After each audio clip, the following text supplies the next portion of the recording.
Food item number 5 sprouts, తెలుగులో మొలకలు అంటారు. ఈ బీన్స్ గానీ పప్పులు గానీ ఏవైనా సరే మీరు వాటర్ లో ఒక 4-5 డేస్ సోక్ చేస్తే కనుక చిన్న సీడ్లింగ్స్ లా వస్తూ ఉంటాయి. అవే స్ప్రౌట్స్. ఆ స్ప్రౌట్స్ అనేది first stage of plant life అన్నమాట. అందుకని దీంట్లో న్యూట్రియంట్స్ చాలా ఎక్కువగా ఉంటాయి. అంతేకాకుండా ఈ యాంటీ ఇన్ఫ్లమేటరీ కాంపౌండ్స్ కూడా ఇంచుమించుగా 50 టైమ్స్ హైయర్ గా ఉంటాయి.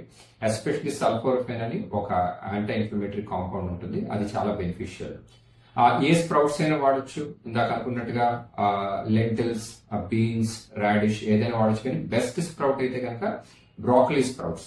దీంట్లో సల్ఫోరఫెన్ లెవెల్ చాలా ఎక్కువగా ఉంటుంది. ఇది మన శరీరంలో NRF2 అని ఒక డీటాక్స్ పాత్వేని బాగా యాక్టివేట్ చేసి డీటాక్సిఫికేషన్ సిస్టమ్ ని ఇంప్రూవ్ చేసి మన శరీరంలో ఉన్న వ్యర్థ పదార్థాలను బాగా క్లియర్ చేస్తుంది.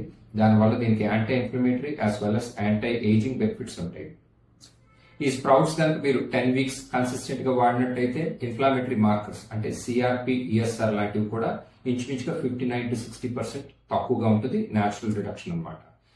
స్ప్రౌట్స్ మీరు పప్పుల్లో వాడచ్చు, లేదా ఆమ్లెట్ అది చేసినప్పుడు పైన స్ప్రింకిల్ చేసుకోవచ్చు.